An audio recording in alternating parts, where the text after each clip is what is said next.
So the main reason why your business isn't growing isn't because of the economy. It's not because you haven't adopted AI. It's because of two things. And this is your systems architecture and your leadership. In this video, I'm going to walk you through exactly where you can focus so you can actually start growing your business in a more effective, positive way that helps you feel like you are hitting your goals and that you have more time at the end of the day. This video is for you if you've been running your business for several years, you have traction, you have grown to a significant milestone, and all of a sudden you are not growing as fast as you want. Most of the time when this happens, there's two core reasons why, and in this video, this is what I'm going to talk about. So the reason number one is your systems architecture. This is looking at all of the components of your business and understanding if the architecture is built correctly so that you can grow. When architecture is not, when it's crumbling, things just aren't efficient. You can't find things, they're not working, the piping's weird, like it's just a little bit wonky. No matter if you're 6, 7, 8, 9-figure businesses, you need to have architecture. Depending on how fast, how much you're moving in the industry, that architecture is going to be a little bit different, but you're still going to have architecture around all your financial processes, which I'll talk about, which is your revenue and your payables, but you're also going to need architecture around your sales, the whole sales structure, systems, as well as client service and delivery. So architecture, which we'll dive more into this video, is absolutely important. But what is so much more important, because this is going to dictate if you get the architecture, if you keep the architecture, if you improve the architecture, is your leadership. And when we think about your leadership at this level, you clearly know how to lead. You've gotten your business to a certain spot. You've gotten clients, people love you, you're good at this. But there's something within you that is literally blocked at capacity.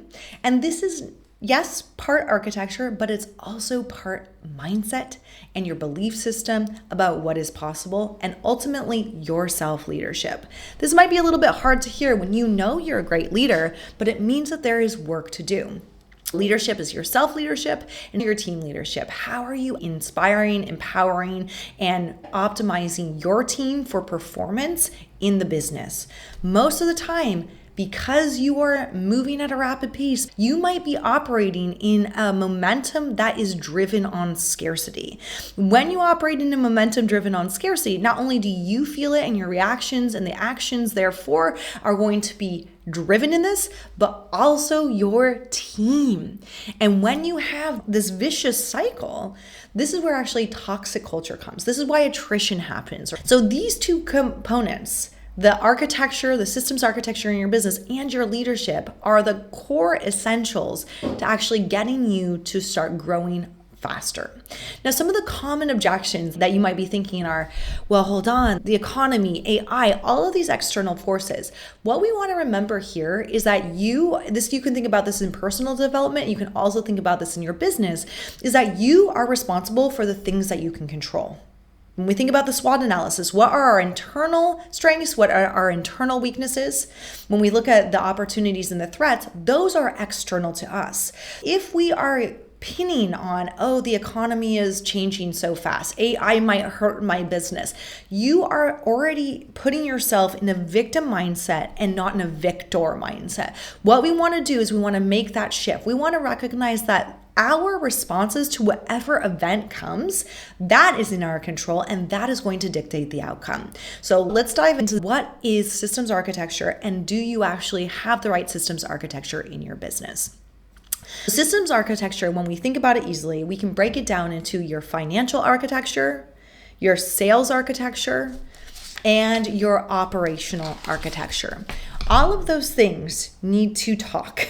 Imagine that they're not talking, your business already is going to not be able to grow as fast.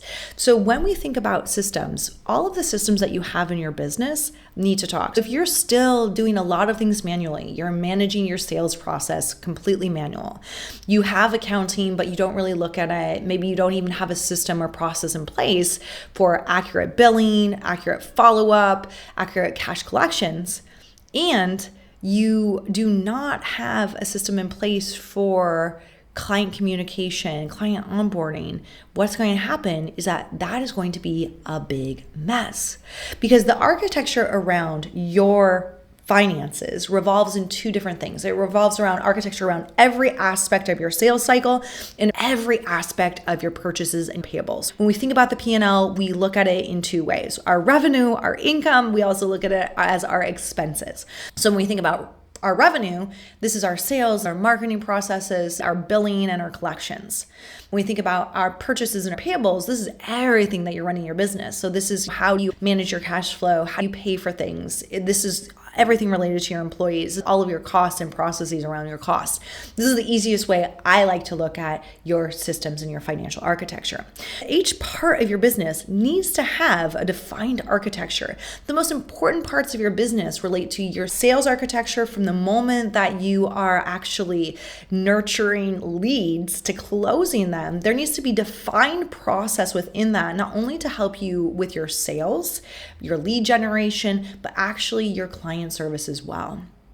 And all of that needs to talk to your accounting system so that you can actually understand your numbers and make data-driven decisions. Most of the times you might have one of these processes working, but then it's not really giving you a clear picture in your finances.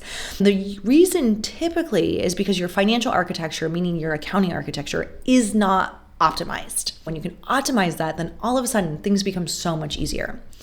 But you also want to focus on your infrastructure around client service. Client service is everything. What happens with most businesses is there is a very big drop off between when you closed a client and when you actually start delivery. That very important part for the client is the make or break for new clients, and it's the make or break for long-term revenue or your LTV, your long-term value of a client. The reason why is that those first 30 days are incredibly important because it sets the tone of your relationship with the client. If you're able to communicate effectively with your clients at that stage, you are going to be much more successful in how you are doing that for the length of that relationship. If they've purchased from you and the service before they've even actually gotten the product in hand is not good, they're going to remember that. And depending on how you've positioned your business and yourself and your team, if it's easy to switch, maybe they would actually think about, why don't I switch? So client service is essential here. And then we also have our operations. Operations and delivery are basically what you are giving your client. What happens is that if you don't have a lens on the costs and the efficiency within operations, this is where you are losing a lot of time, energy, and ultimately money. So it's important that you have optics on what is financially happening in your operations.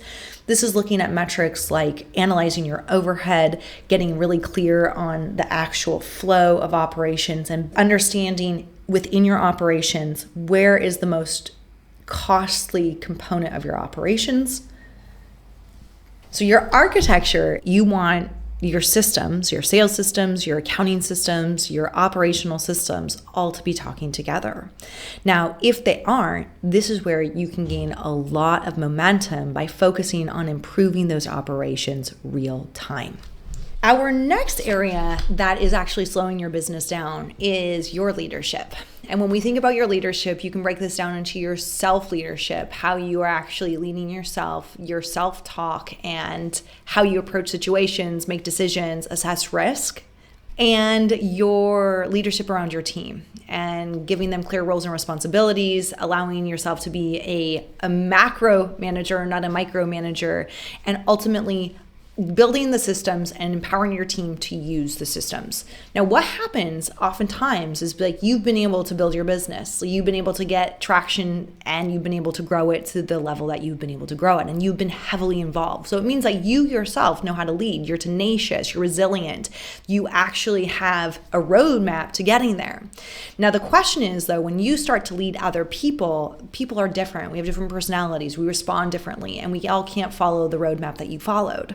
And ultimately, when your self-talk dictated the roadmap you created for yourself, and it was self-talk that was highly judgmental, perfectionism, maybe not the best from a mindset and a growth perspective, but got you there, and you are using that exact same language and way of being and expectations on your team, what is going to happen is that you are going to start projecting your own way of self-talk on your team. The result of that is that your team can be very unhappy. They might not be motivated. They might be feeling caged in their role and afraid to do things and afraid of the leader instead of empowered by the leader. Now, for a while, this will work. This will work really well. You're going to be able to have people do exactly what you say. But what's going to happen after time is that people are going to need to seek your approval before they can move on. And when people need to still seek your approval, you are the bottleneck and your team is not empowered. Because you want to create very clear roles and responsibilities for your team. You want to be able to set expectations, align expectations, and people know exactly when things need to be completed. They need to feel empowered that they can actually make and decide and do things differently, and that it's going to be okay. Removing yourself from the business is also understanding how do you remove yourself from being a micromanager to being a macro manager, to allowing delegation and decisions to be made at a high level and trusting your team to do so, while you still feel the business is going in a direction. When we think about our success, more than 95% is related to our subconscious programming.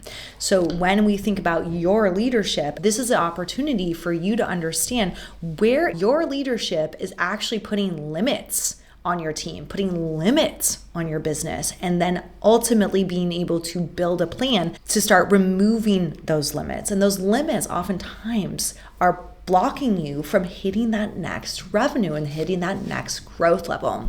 Focus on your mindset, you focus on your leadership, and you focus on your systems. A lot in your business is going to change. You will start to grow because it is inevitable.